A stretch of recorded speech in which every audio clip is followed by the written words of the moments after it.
Sorry? That's bebop, baby. Hey.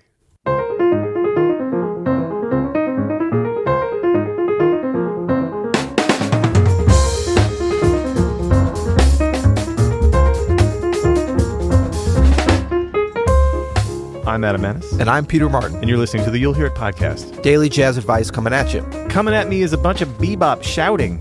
Well, I like to call that bebop singing, but thank you. Because we're talking about the bebop scale today, because we have a question for one of our lovely listeners. And so I was just getting in the mood, baby.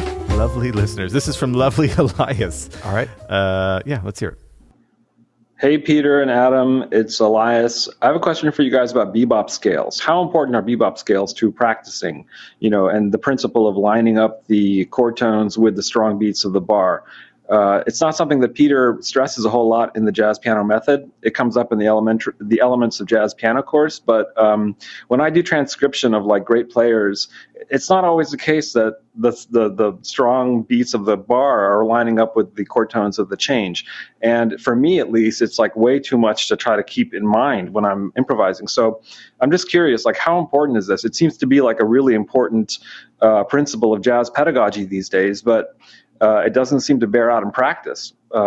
Anyway, just kind of curious about this issue of bebop scales. How important are they to you?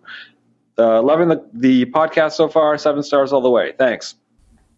Great. Thank you so much, Elias. And I love that he's like, I'm loving it so far. Like, that's good. Keep us on our toes. He can turn at any minute.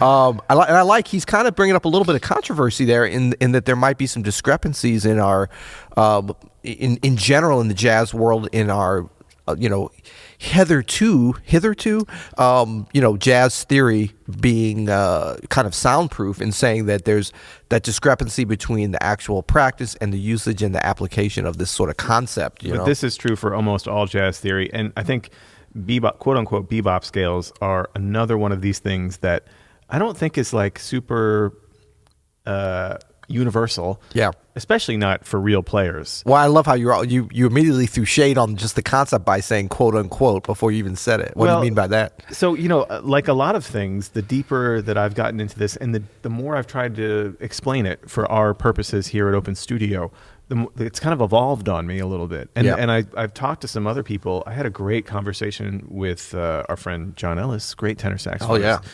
And North Carolina, big shout out. Brought up bebop scales, and he's like, "What is that?"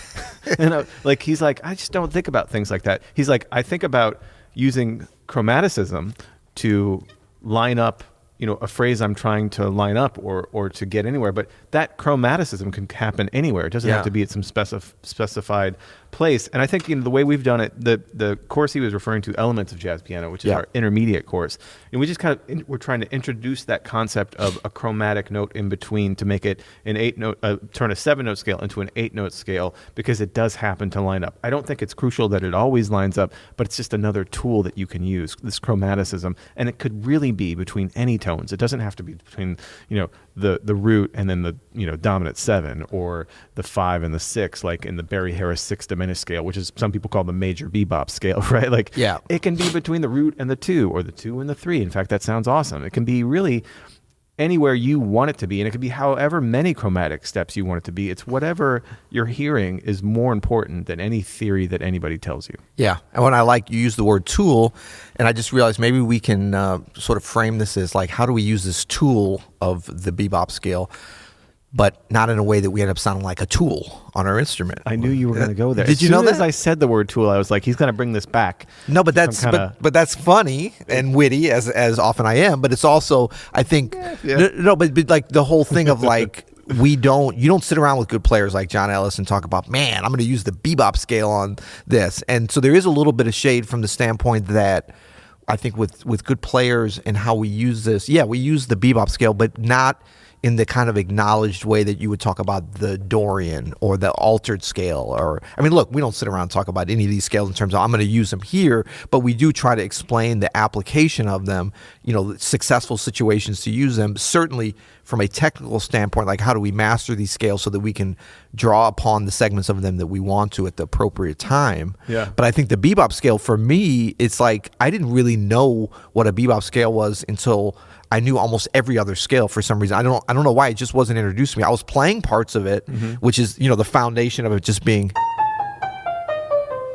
Well, that's actually playing the entire actually, we scale. should define what a bebop scale is for people who are kind of in the dark. So, traditionally, as it's been taught by jazz theorists, the bebop scale is a Mixolydian scale with a half step put in between the 7th degree and the octave. So if we're in, let's say, C,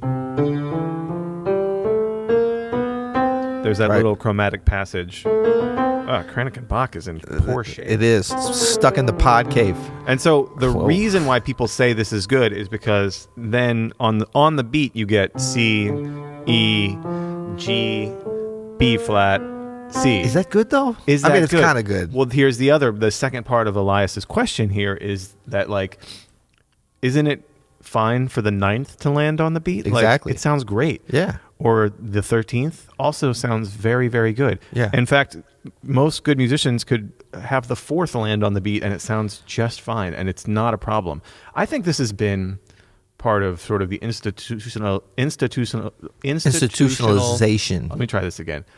Institutionalization of this music, of trying to find some kind of explanation for sounds that greats in the past have invented. Well, I think it's interesting that you even described it as you did, as a dominant scale with the major 7th, because I've always thought about this as a major, and this just shows how unimportant either way is, as a major scale with a dominant 7th. There you go. Which obviously equals the same thing. Yeah. But I think that the application of this is very different than other scales. It's not really a real scale. That's the first thing. Yeah. It's a major scale or dominant scale, however we want to look at it, with a passing tone. No one uses this as a mode for anything. Yeah. Where you build chords off it or anything. It's not like, oh man, when I get to the C7, I love to use the bebop scale. It's more of a melodic sort of technique, I would say, with a passing tone. And in that regard, so back to sort of Jay Boogie's point, that chromatic passing tone can go anywhere. Yeah.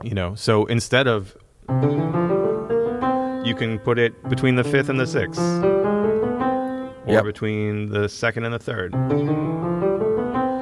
or the 1st and the 2nd. Right. For that matter, it doesn't really matter. It's just a chromatic passing tone. Yeah. And wherever you are, if you want to land on a G, use as many chromatic passing tones as you feel is appropriate to get there. Yeah. Now, I do think that there's an interesting part that Elias hit upon in terms of the timing and the number of notes in the scale. Like, and the other scale that comes to mind is the diminished scale, because that's an octatonic scale as well, 8 notes in it, but it's a real scale, unlike the bebop scale. Damn. No, but I mean, the thing about the timing of it is, like, when it really gets interesting. In fact, I'm trying to think if I would ever play just a straight bebop scale. Like almost any other scale, I might play that as part of a solo phrase, right? Mm-hmm. But that's going to be tough to kind of like 1, 2, 3, 4. I mean, that's you're getting into cornball category. But if you think about the timing of it as actually the offbeats being. As opposed to starting on the upbeats. 1, 2, 3, 4. I mean, even that, it's not great, right? No. Yeah, you're not smiling either. The only thing I ever use it for is on a couple of keys that, like, I can rip off these little 4-note things really fast. That's all I've ever used it for, as when I think about it like that. I know. And even if I play stuff like, which kind of has the, man, why everything sounds corny on this piano. Why is that? Chromatic and Bach. Okay, it's falling apart on it. It's falling apart. Like, that's all the notes of the C bebop scale, but I'm thinking of that more as like almost like an implied G minor over the C7, and it's like a major third to minor third, a blues thing. Yeah. Like a passing around there. So it's, I don't know. So the 6th diminished scale, right? Barry Harris's quote unquote 6th diminished scale, sometimes called the major bebop scale. That actually is a scale.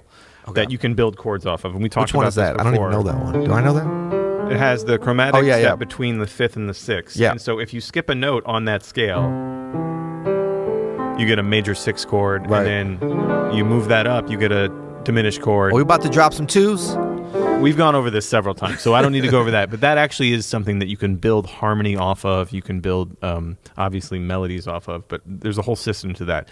The other chromatic The other scales that you would put this chromatic passing tone in, not so much. I mean, Yeah. it just isn't as logical. I'm sure you could do it and figure that out for yourself, but it's not something that's used quite often in that regard. And then again, any note, a good player can make any note land anywhere and make it sound fine. Yep.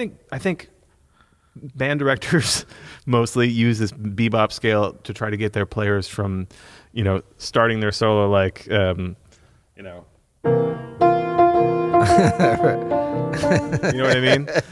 To try to get them on some stronger. Well, depending on where you resolve it, that could be okay. I mean, it didn't start great though. Well, we would know how to do that, but Right, a 15-year-old alto saxophonist who's already 50 cents flat. Right. Well, and I think too, it's like it really, you hit on this a little bit earlier in talking about the chromatic passing tone can be anywhere. But if you look at, especially from the basic standpoint, like how does a high school saxophone player, over to C7, it's like, once they get that dominant arpeggio, then they're like confident, but they don't leave that at all. But the same way that the minor third to the major third, when you don't have a lot of harmonic ingenuity or just knowledge or experience, the minor third and major third can be one of the, like, introducing that element can be great. And the same thing with this major seventh, which is sort of what makes the bebop scale. So it's still basic saxophone high school player, but they're starting to get a little bit of personality,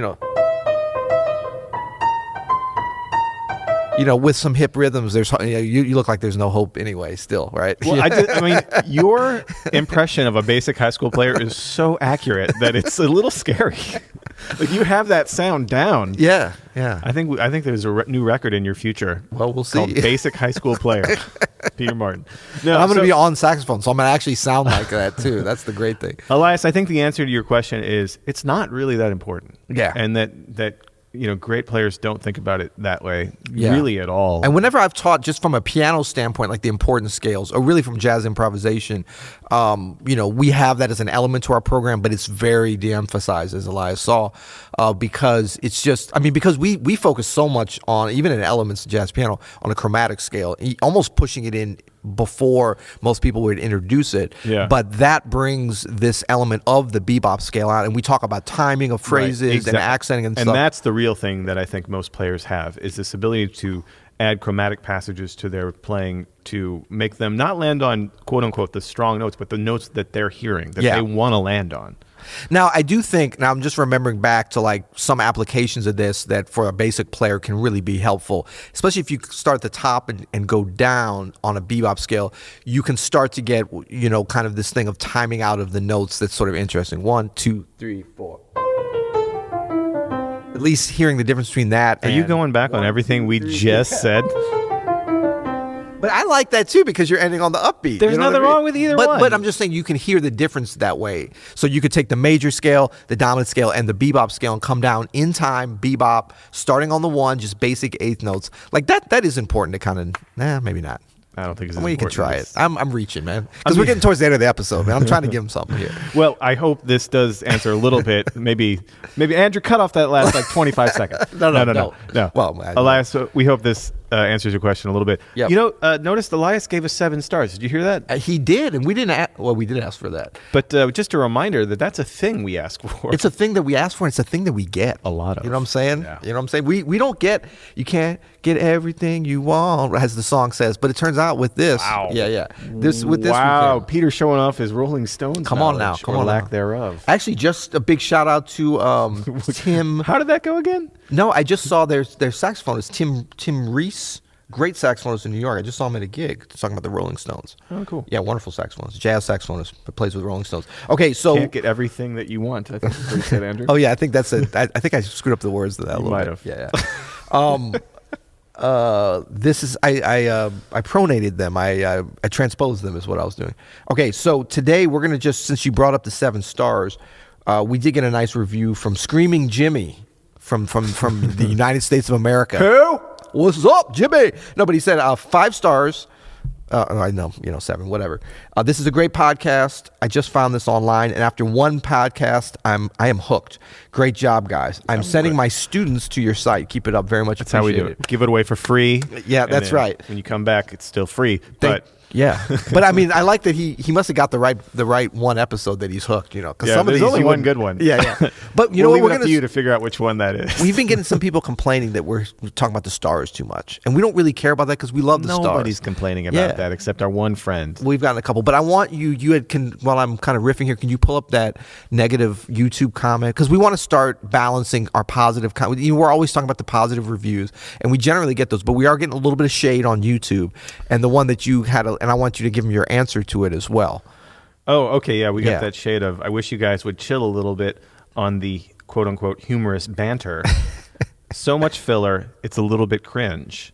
And then I responded, and I don't always respond to negative YouTube comments, although it is a fun pastime. Yeah, If you, lately you've started to, though. it is fun. Speaking of cringing. Because I responded, sorry, cringe filler is a crucial part of our sound. And that is true. Boom. You know what I Fist mean? bump. Yep. If we didn't have cringe filler, this podcast would be about 35 seconds long. And look, just to know for the listeners and for the viewers and the users, we're cringing just as much as you are. Okay, so it's a mutual thing. Don't feel like we're only causing you to cringe. No, but we really appreciate all the feedback, positive and negative, and we love all the positive on the podcast channels. So you can hit us up, just give us a comment, leave us a review, whatever you're feeling, wherever you listen to this podcast or on YouTube if that's where you are. Give us a little like and follow. Turn on notifications. You know about that? Put the bell on. Put the bell on. Put the bell I don't on. have my bell on for anything. That stuff, I have no notifications, but I want you guys to do it. Yeah, I love it. Ring our bell. That's right. Well, till tomorrow.